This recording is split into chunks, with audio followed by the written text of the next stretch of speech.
this point, we will be switching gears to speak with Dr. Maymunah Kadiri, a mental health expert, as we begin to consider to what extent victims of cancer are impacted by the disease on a psychological level. Welcome to the program, Dr. Maymunah. How are you today? I'm fine. Great day, ladies. It's good to be here. So good to see you, Dr. Maymunah. Now, Thank you, ma'am. I have a question for you. I have a friend. I've lost her now. But I remember when she was ill, she said to me that a lot of people did not die before their time because they didn't have the will to fight. That she, even though she was at stage 4, she survived longer than those who were at stage 1 or stage 2. That the abject fear of the disease itself, they just could not find the courage to fight.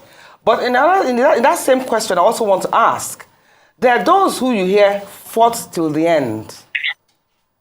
So does that play a role? Does your determination to survive play a role in your chances of survival? Great question, I must say. And when it comes to all medical conditions, as medics, we always say a lot are not curable, but many, if not all medical conditions are treatable.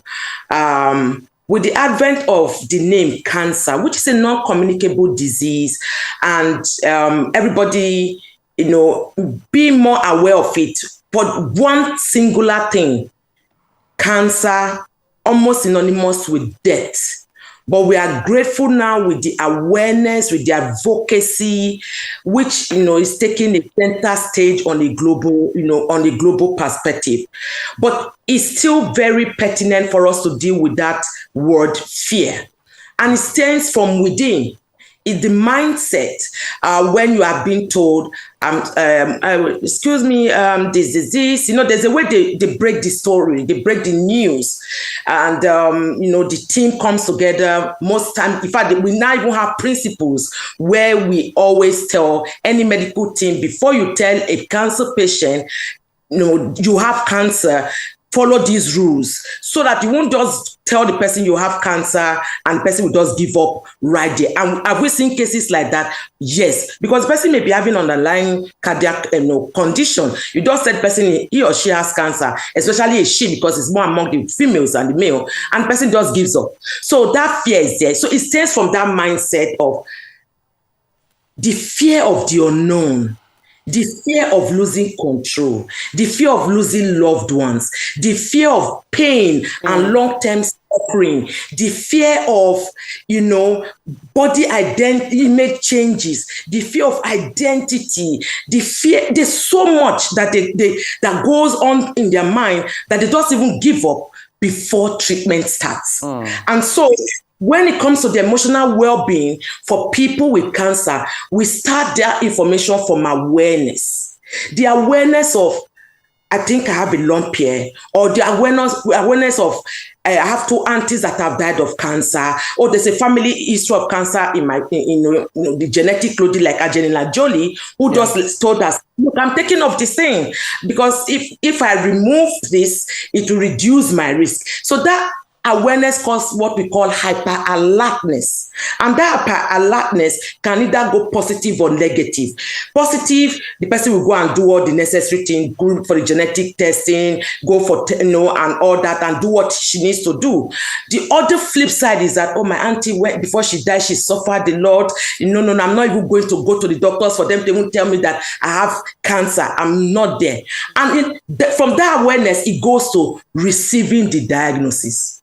Is so critical. Absolutely. Because that receiving the diagnosis then goes to how you react if that diagnosis. Thank you. Thank you, Dr. Maymunah. In 2021, out of over 11 million cosmetic surgeries, approximately 2 million were for breast augmentation. I want to discuss something that is plaguing our women today.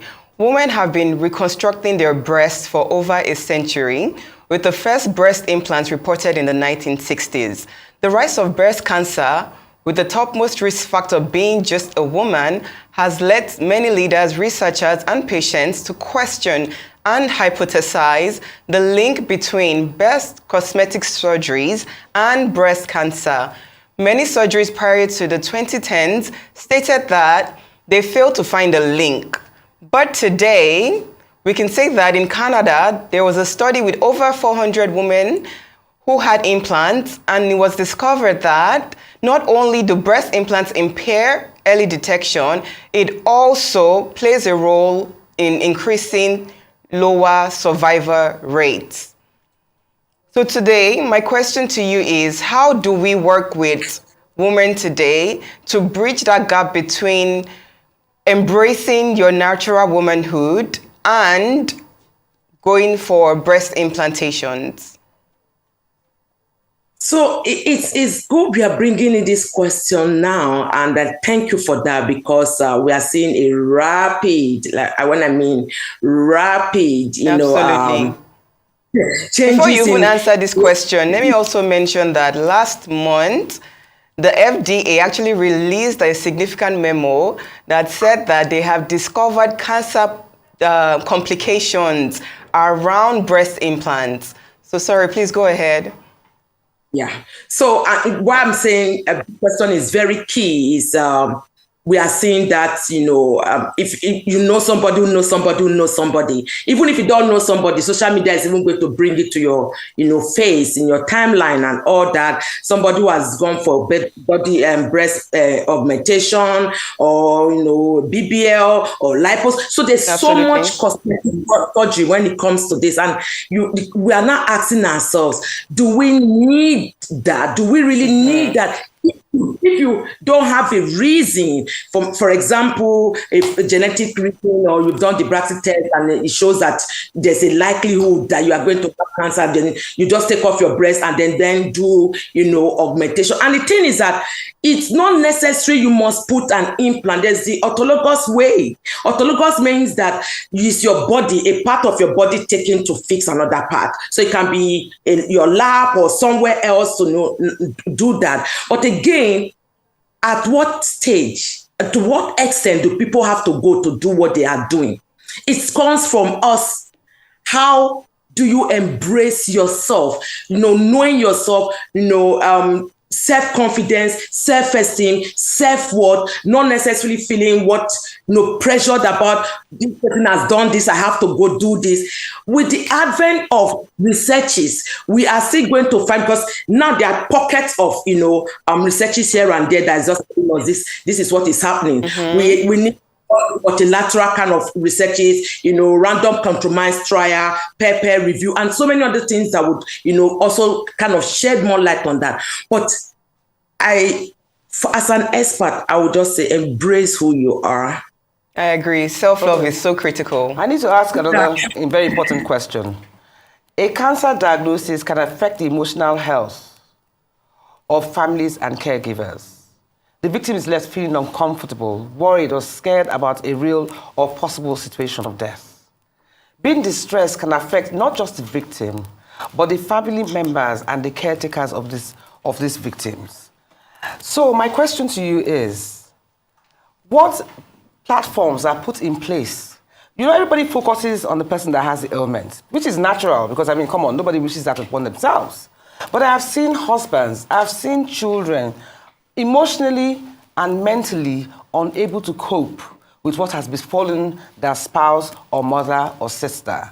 So, as you say that the victims have to go for counseling classes, please, just within 1 minute, what advice would you give to relatives and loved ones of those who are going through this thing with their loved one, and how best can they support them? In 1 minute, please. No, brilliant question. And we call it psychosocial support for family members, friends, and acquaintances, even colleagues in the workplaces. It's a 360-degree approach when somebody is diagnosed of cancer, not only focusing on that patient or even a survivor at the end of the day. The family members must be brought into that, treatment, have meetings with them, help them to also deal with grief. help them to also deal with, the fear of the unknown, fear of losing that person, fear of pain and suffering, including their finance, spirituality. So what do you do to help that family, the family members?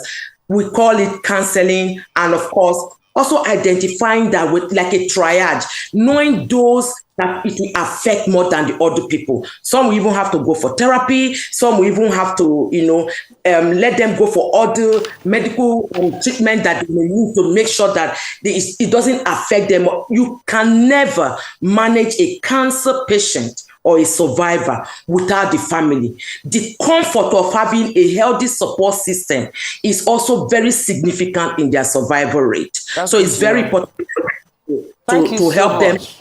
Thank you so much. Thank you so much, Doctor.